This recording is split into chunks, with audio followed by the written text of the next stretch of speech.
Okay, we're going to do another quick video now on restrictions of free trade. So restrictions of free trade is a way that we stop globalisation. So globalisation occurring where there is free movement of goods and services across all borders. So anything that restricts it, anything that stops this free trade is a restriction on free trade. And the reason why we want to look into them, because anything that restricts free trade stops comparative advantage, the benefits, and stops prices falling, quality improving and quantity increasing. Now, there are a number of ways that we have restricted free trade. There are changes in tariffs, quotas, subsidies, exchange rate and administrative barriers. So the first barrier that we're going to look at, and the main one, is tariffs. Now, there's a separate video on this, so I'm not planning to go through that, but the first one is tariffs. The second one is a quota.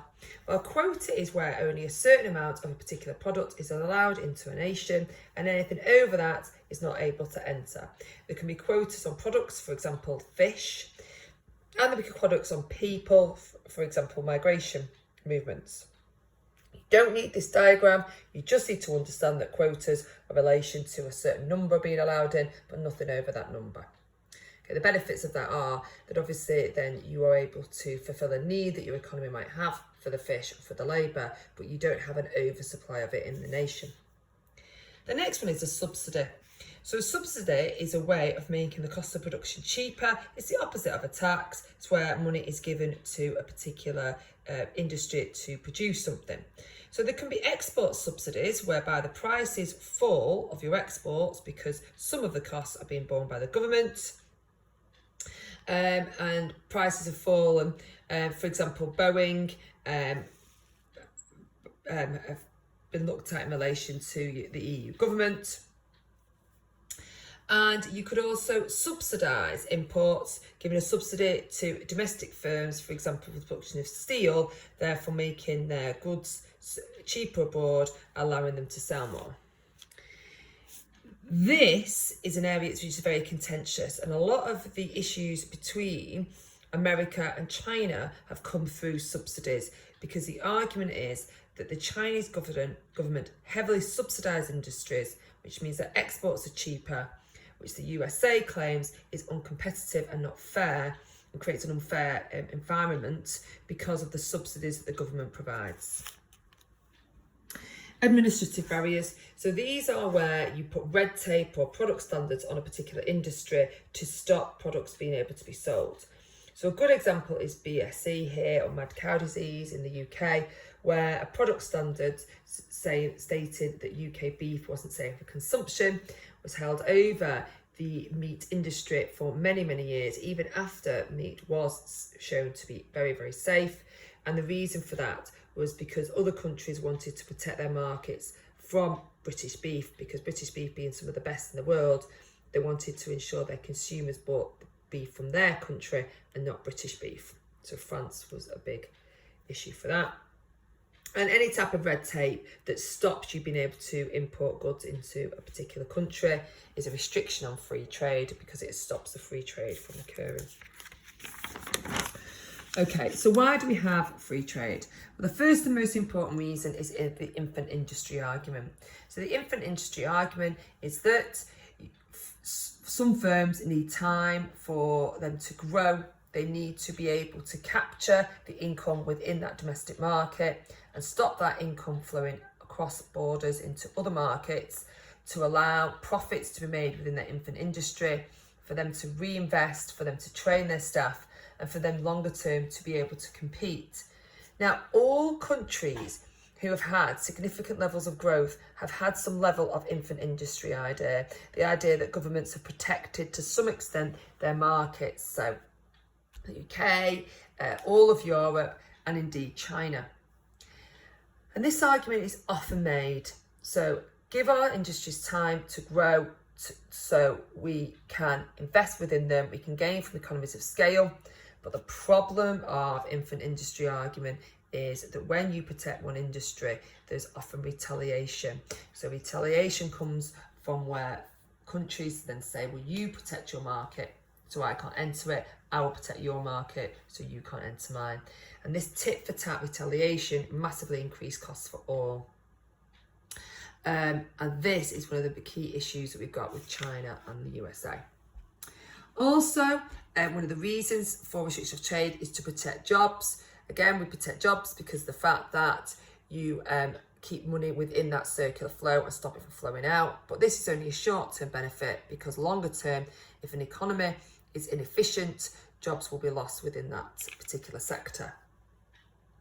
We also restrict free trade due to dumping. So dumping is where you sell below cost price, and dumping occurs because governments have stepped in to subsidise an industry, meaning the products within the industry are very cheap and therefore you can sell them very, very cheaply. You can dump them on the market, which means that others are not able to sell their goods. The best example of dumping is CAP, the Common Agricultural Policy, whereby European farmers were heavily subsidised to overproduce goods and services. Goods on the market, things like butter and grain and wine. And these products were then sold below price, or they were dumped on the market, which massively affected African farmers who weren't able to sell their lower quality, more expensive goods because people bought from Europe the cheaper goods. The other reason for restriction of free trade is for cheap labour. Okay, so countries with abundance of factors of production are often able to produce things more cheaply and therefore export things more cheaply than other nations are able to. But the problem here is exploitation and standards of living for those people that work in the factories. And the other restrictions on free trade are things like defence. Some countries want to be able to produce certain products, so for example maybe steel or agriculture, to preserve their maybe way of life. Maybe the products are dangerous and we don't want to allow them in. So for example, narcotics into the UK or guns, and maybe diversification to other products, especially important for developing countries. So it allows for countries to improve the portfolio of products which they offer, supporting them longer term. So what's the impact on protectionist policies? When we look at the impact, we're going to have to look at stakeholders, okay? So for consumers, a protectionist policy means that prices are higher and the quantity of the good or service falls. So it's really bad for goods. If a good is a necessity, for example, food, it's going to mean that prices increase in your economy, throughout the economy. And we'd use a trade diagram to show this. For producers, again, we'd use a trade diagram. For producers, it might be good if you see a decrease in imports, but it might be good if you're going to increase your exports.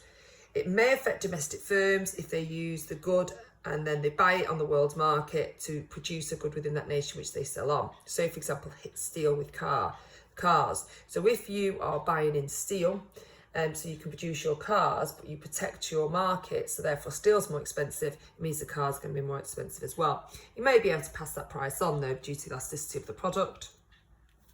Workers, well, they can sometimes see this as a good thing because they maintain their jobs in the short term, but in the long term the market will close because it's inefficient.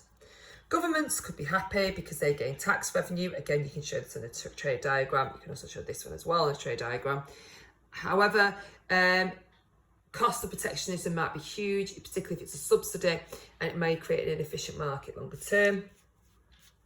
Living standards may increase in the short term, but in the long term, due to inefficiencies, the standards of living might get worse.